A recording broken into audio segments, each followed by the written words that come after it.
একজন ব্যক্তি এসেছে মুরিদ হতে, আর মুরিদকে পীর বলছে তুমি কি কালেমা পড়ো? তো লা ইলাহা ইল্লাল্লাহ মুহাম্মাদুর রাসূলুল্লাহ পড়ি। নেন ছবি তুলে নেন, লা ইলাহা ইল্লাল্লাহ মুহাম্মাদুর রাসূলুল্লাহ পড়ে নি। কে বলছে এটা? মুরিদ বলছে। মুরিদ হওয়ার আগে, মানে মুরিদ হওয়ার আগে বুদ্ধি ছিল, ভালো ছিল, মুসলমান ছিল, তৌহিদ রিসালাত সব ঠিক ছিল, কিন্তু পীরের ঘরে যখন গিয়েছে তখন বলছে তবে আজকে এই কালেমা পড়া যাবে না বাছা, তুমি যদি মুরিদ হতে হও তাহলে আগে আমার কালেমা পড়তে হবে, কি?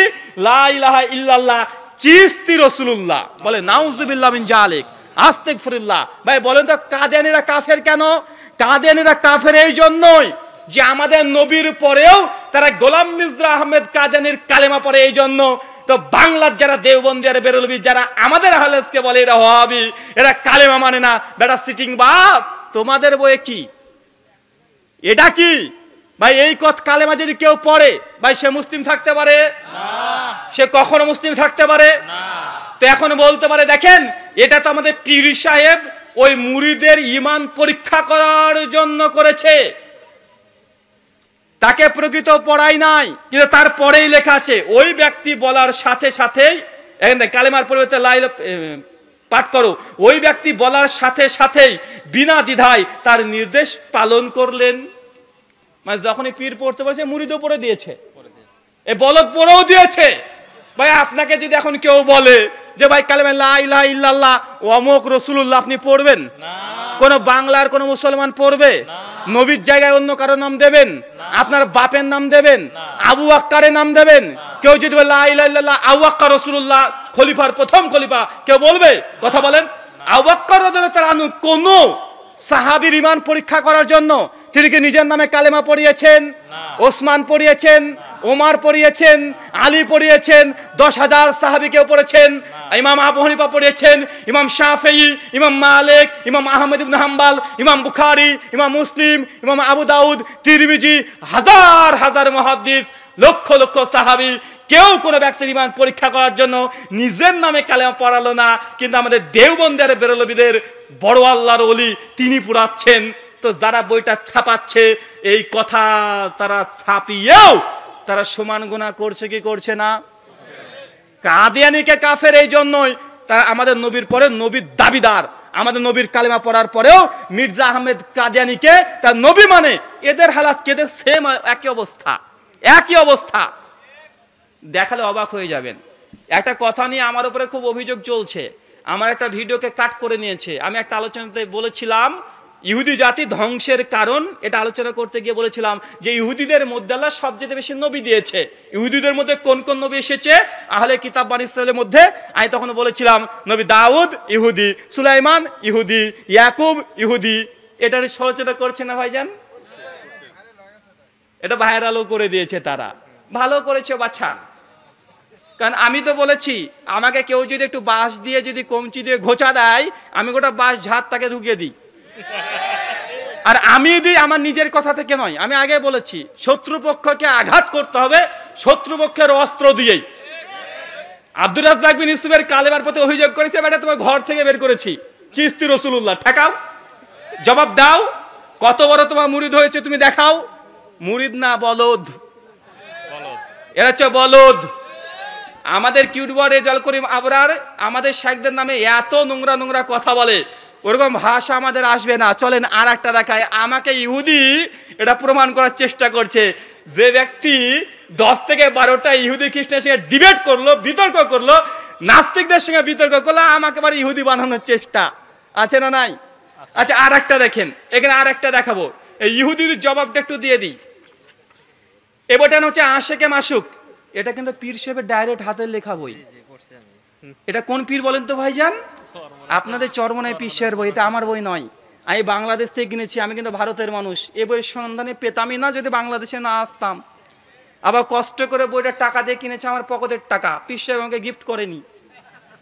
আবার পীর সাহেব তার এই বইয়ে পরিষ্কারভাবে লিখছে ভেদে মারিফত 94 নম্বর পৃষ্ঠায় তিনি বলছেন বাছারে আমি তোমাদের মুরিদ তথা বলদের জন্য 27খানা বই লিখে গেলাম, এই বইগুলো তোরা পড় আর আমল কর আর জান্নাতে যা। আমি বলছি বাপরে বাপ, পীর যখন 300 টাকা দিয়ে জান্নাত বিক্রি করছে তো বইটা নিয়ে একটু জান্নাতে আমল শিখি।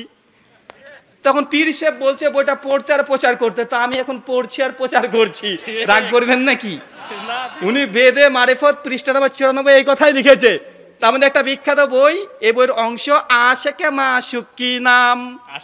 আরো জোরে বলেন, আশেকে মাসুক, পৃষ্ঠা নাম্বার 91।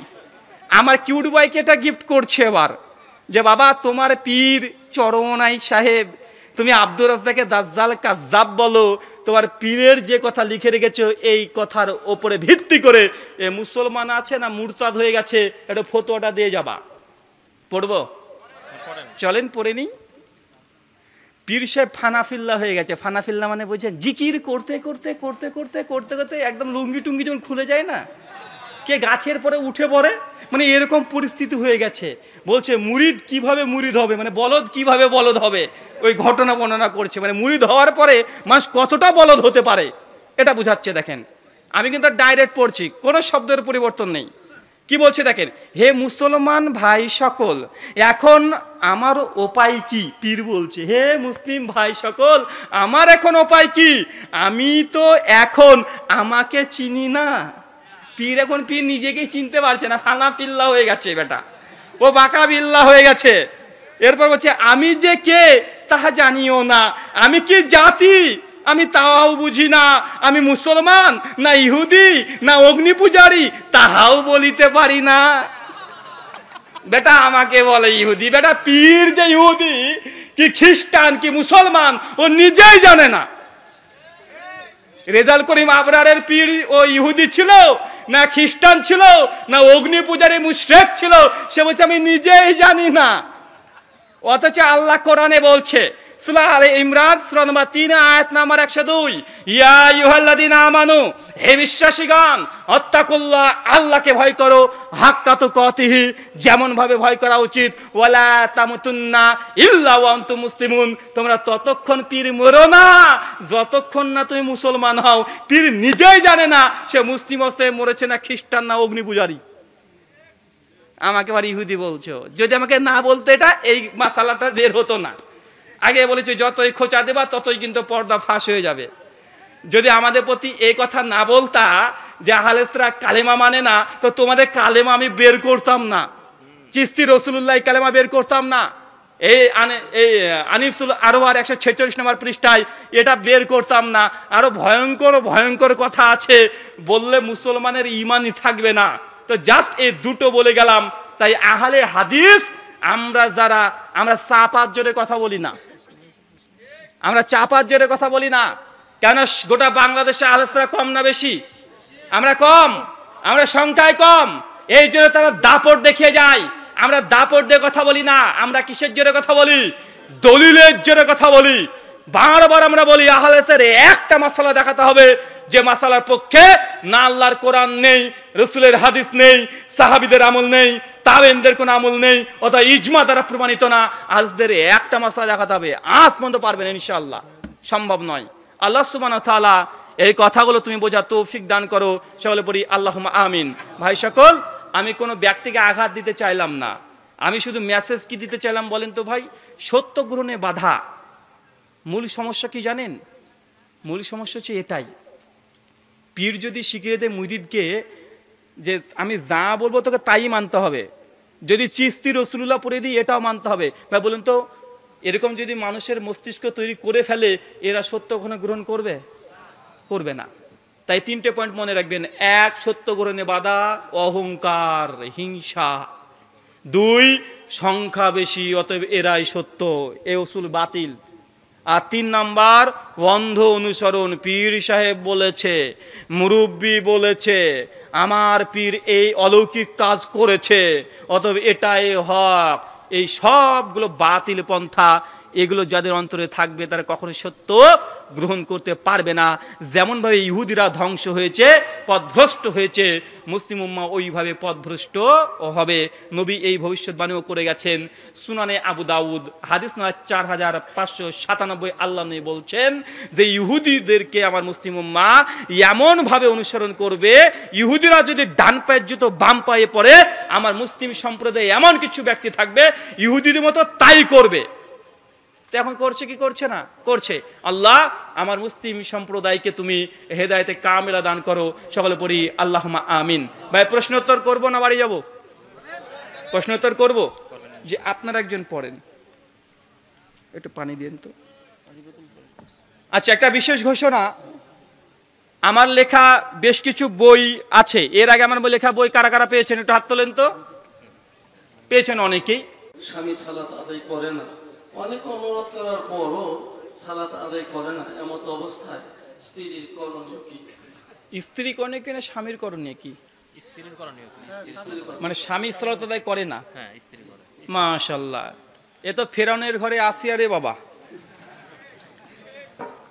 অনেকে আছে বউ নামাজ পড়ে না, কিন্তু এখানে বউ স্ত্রী সে নামাজ পড়ে কিন্তু স্বামী পড়ে না। এক্ষেত্রে করণীয় কি? এটা খুব সহজ কাজ মেয়েদের জন্য। বিছানা আলাদা করে নেবেন। প্রথম কাজ কি করতে হবে? বিছানা আলাদা করে নেবেন। তুই যে নামাজ আদায় না করো খবরদার আসবে না। কথা বুঝতে পারছেন? আর যদি তারপরেও না হয়, আপনার শ্বশুর শাশুড়িকে বলবেন যে আব্বা মা, আপনার ছেলেকে আমি 1 বছর 2 বছর ধরে বলছি, উনি কিন্তু নামাজ পড়ে না। আর আল্লাহ নবী বলে দিয়েছেন মান তারাকা সালাতা মুতাম্মাদান ফাকাদ কাফারা, যে ব্যক্তি ইচ্ছাকৃত নামাজ পরিত্যাগ করে সে কাফের।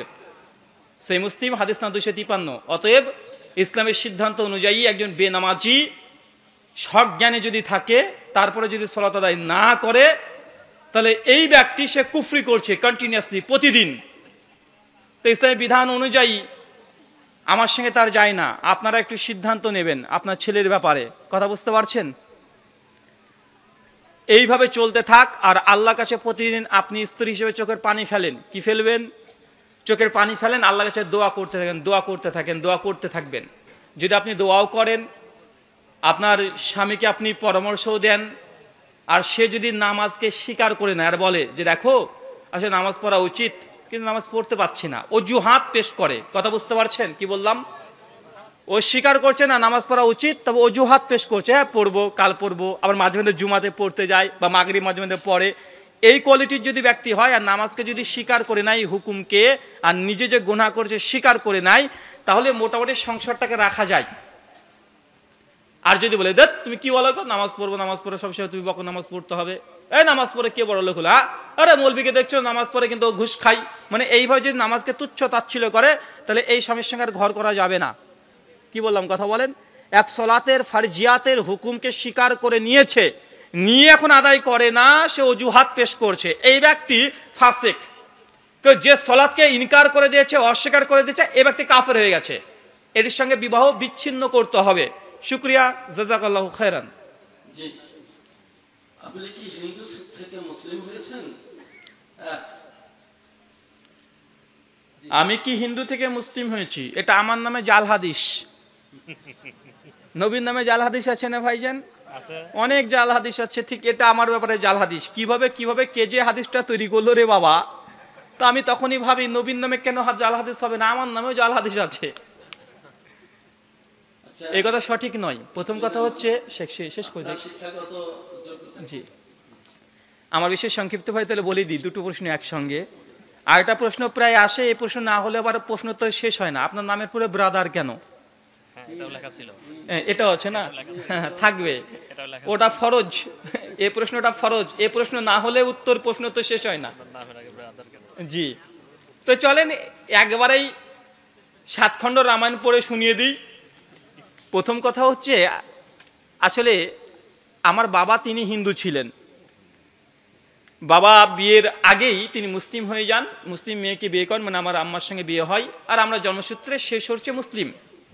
তবে এইখানে 2012 সাল পর্যন্ত আমরা পারিবারিকভাবে, যেহেতু আমাদের বাবার সম্পূর্ণ গোষ্ঠী যারা ছিল তারা সকলে হিন্দু, আমাদের মাসি পিসি যা আছে সবাই, মানে আমরা ফার্স্ট জেনারেশন, এই জন্য আমরা হিন্দু ধর্ম দ্বারা প্রভাবিত ছিলাম।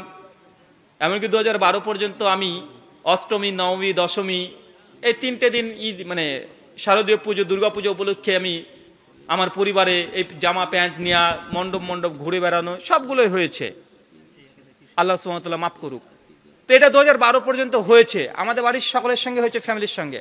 আর এই কথা কোনো বানানো চানানো নয়, কারণ এই দেখেন সব নোট চলছে কি চলছে না? আমার এই আলোচনাগুলোকে শুধু এখানেই সীমাবদ্ধ না, আমার এলাকাতে মানুষ দেখে, ওরা আবার বেশি দেখে, কেন আমার এলাকাতে যারা আছে তারা সবগুলো বেরেলি, আর আমরা হচ্ছে ফার্স্ট আহলে হাদিস। তো এই জন্য আমরা কি বলি, আমি না যতটুকু জানি তার চেয়ে বেশি আমার সম্পর্কে তারাই জানে, যে আমি কি কি বলছি সব খাতা করে নোট করে নেয়। তো 2012 পর্যন্ত এমনই ছিল। আলহামদুলিল্লাহ ডক্টর নায়েকের আলোচনা দ্বারা প্রভাবিত হয়ে, তার আলোচনা শুনে কোরআন হাদিস স্টাডি করা, তারপরে গীতা, বেদ, বাইবেল, খ্রিস্টানিটি, বুদ্ধিস্ট, অ্যাথিজম এ বিষয়ে পুরো পড়াশোনা করে আজকে আপনাদের সামনে আমি এখানে উপস্থিত হয়েছি আলোচনার জন্য। এটা হচ্ছে আমি সংক্ষিপ্ত জানি। আপনাকে বললাম 2 নম্বর প্রশ্ন, যে নামের পূর্বে ব্রাদার কেন? আসলে আমাদের ভারতে একটা ট্র্যাডিশন, যারা জেনারেল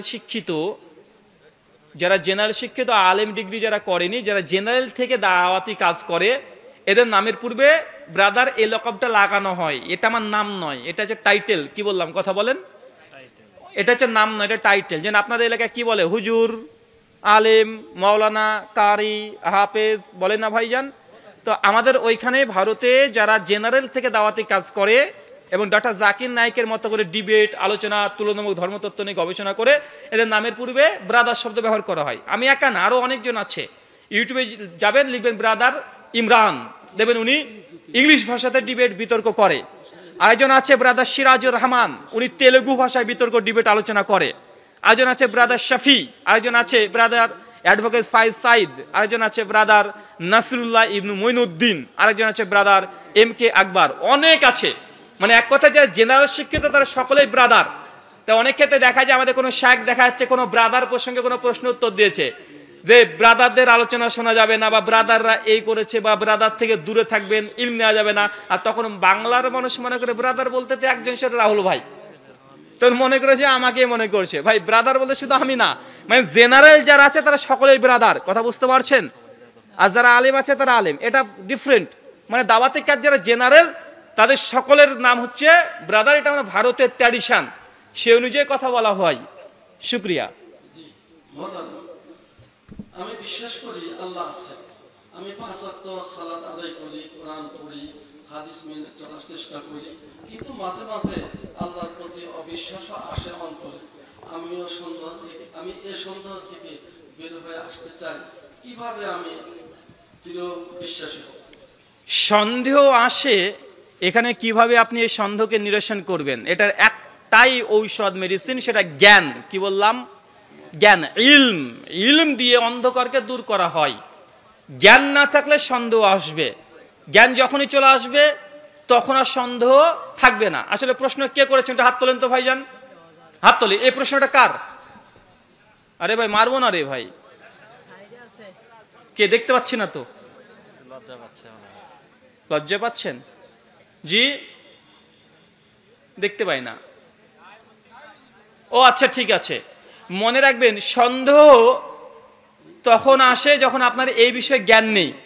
এটাকে ধ্বংস করার জন্য আপনাকে জ্ঞান চর্চা করতে হবে। কি চর্চা করতে হবে? জ্ঞান চর্চা করতে হবে, 1। আর 2 নম্বর, ঔষধ, যে বিষয়ে সন্দেহ এসেছে এই বিষয়ে যারা জানে তার সঙ্গে পরামর্শ করতে হবে, যে শায়েখ বা ওস্তাদ আমি এই বিষয়ে পড়াশোনা করেছি, সন্দেহ মনে হচ্ছে, তো এটা এখন কেমন হয় একটা উদাহরণ দিয়ে বুঝতে পারবেন।